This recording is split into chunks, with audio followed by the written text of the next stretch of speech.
meter forward. Still 0.5 speed. Speed 0.5 so still 0.5. 0.5. Ay. Ayan guys, bali approaching na po kami sa berth. Sa berth ng Kushiru, Japan. Ayan po ang berth namin. So ang purpose ng loading is, ang gagamitin is conveyor para may diskarga ang aming pangarga na mais. Ayan, almost 5 days po kaming inalon, pero ito po, nakarating na rin po kami ng maayos sa aming paroroonan.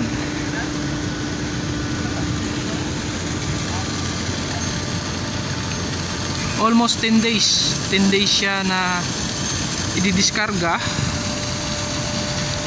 Siguro kasama na ang ulan. So ang panahon dito is overcast and intermittent rain.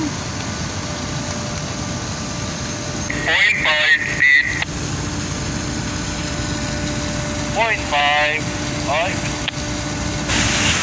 Ayan po yung barko ko. Ayan. So nandito po ako sa shore side. Nagbabasa ng drop.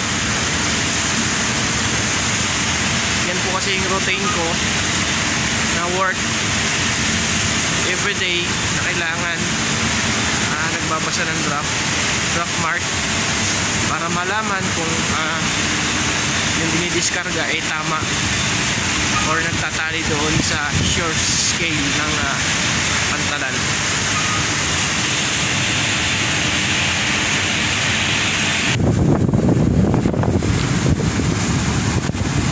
Ayan guys, yan po ang aking barko.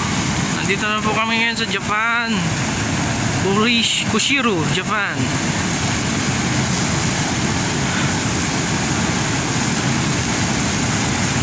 Omicron Titina, my vessel name. And kami po ay loaded condition. Ayan po, yung vacuum loader nakatutok na sa number 2 cargo hold at nag-i-start na po ng discharging operations. So yan guys, so napakalinis po ng kanilang port, no? Yan po ang mga Japanese. Yan ang mga punis, napakalinis nila sa kanilang kapaligiran. So ang discharging po ay by vacuum conveyor, so very fast. Pero ang kagandahan dito, wala po kaming discharging sa gabi. So makakapagpahinga ng gabi hanggang alas 9 lang ang discharging. At ang resume niya ay kinabukasan ng morning 6:30. So yan guys, yan, haba po ng barko ko. Nandun pa po sa, makikita nyo, nandun yung gangway bandang apart. Yan po ang gilid ng barko. Mapapansin nyo, lumalayo sa pinder kasi maalon.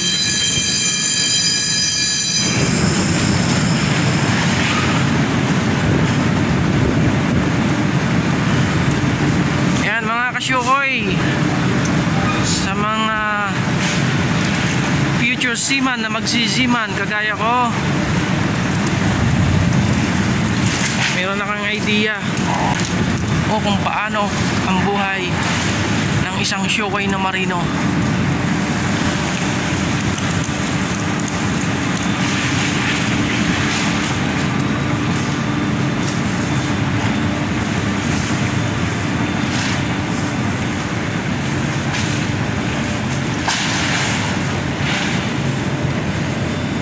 So ang ginagawa ko po ngayon is nagbabasa ng drop survey.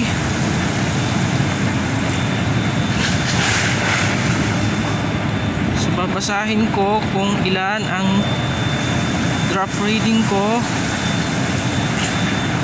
So 12.74 meter. Ayan. Napaka-importante po na magbasa ng drop bago mag-discharging.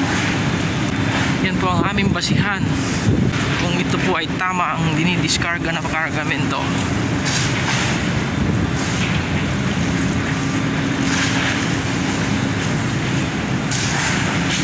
Mga service ng mga stevedore.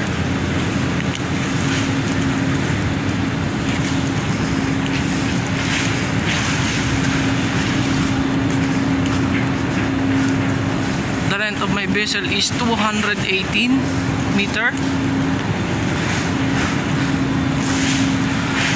Ayan, ito na po yung gangway.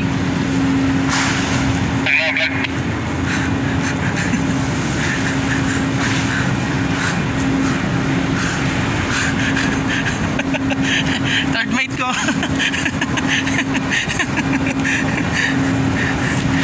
Ayan na po yung gangway. So ikot po tayo sa kabila.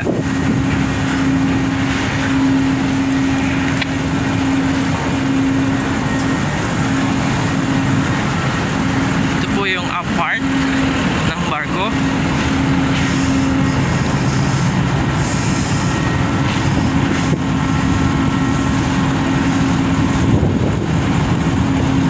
So 12.75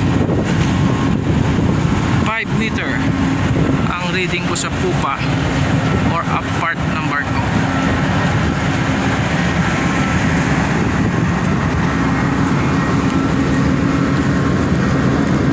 Yan, napaka-peaceful po na lugar na to. Kaso di po kami makalabas gawa ng sa COVID nga na pandemic. Ganda sana lumabas dito kaso di makalabas kasi not allowed ang shore pass. So stay on board. Aha, Omicron Titina.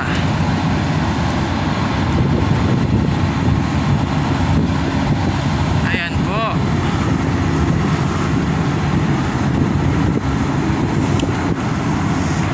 Ayan mga kasyokoy, may idea na kayo. Yan po ang buhay marino.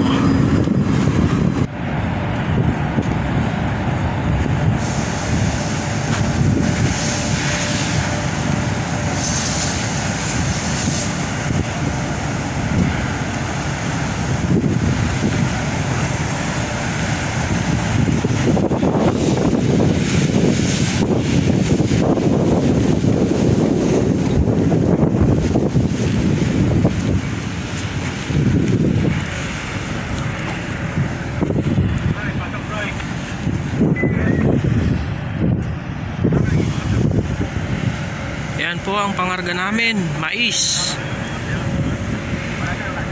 Yan, 7 bodega po yan. Magdidiskarga na sila dito sa bodega 6.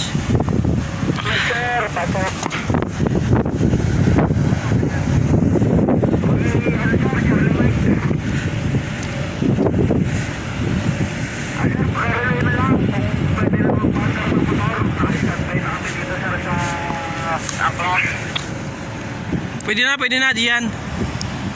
Okay sir, kapya. Ayan po, bodega 6. Pangarga po namin ay puro mais, galing po ng Brazil, Itaqui, Brazil.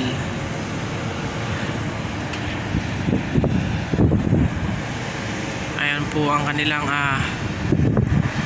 loader. Pupunta po yan dito para masimulan na itong diskarga sa 6.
puwerto.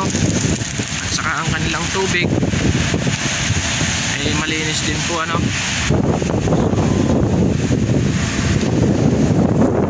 Ayan po. Ayan po yung drop mark. Makikita nyo po na may tumatagas na tubig. Ano po yan? Seawater or anchor wash. So nagraran po kasi yung hydraulic.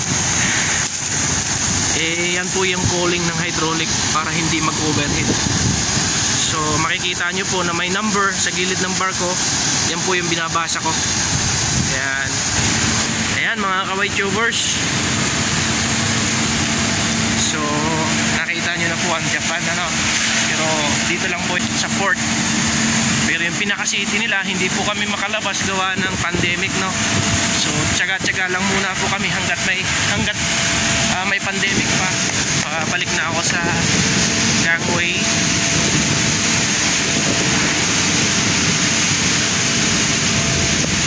Medyo malakas ang swell. Sa kabila is container terminal. Kung makikita nyo, may mga short train doon. Yan yung mga container terminal.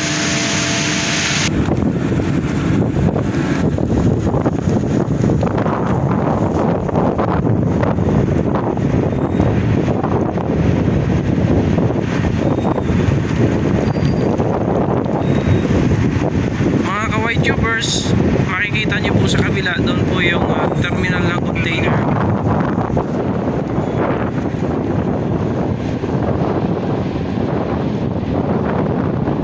So yan po yung western part ng aming barko.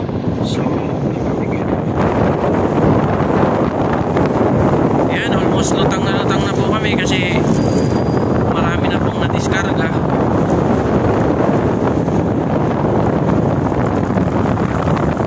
Ayan mga kaway tubers,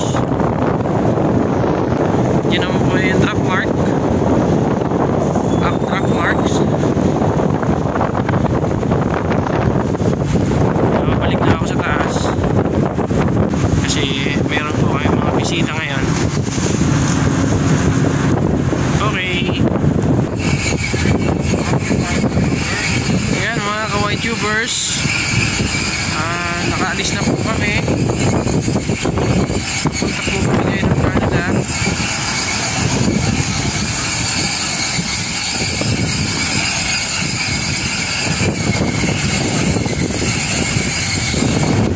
See you again, Bushiro, Japan.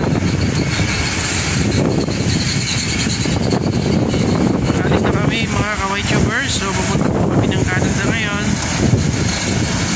So sa po namin ang tumalong panahon, Pacific side po nila. Kaya ngayon medyo alanganin kasi masarap panahon at saka malamig ngayon sa Canada.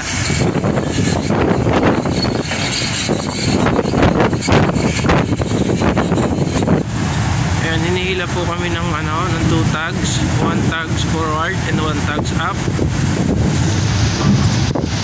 So ayan mga kaway tubers, so yan po yung dulo ng breakwater.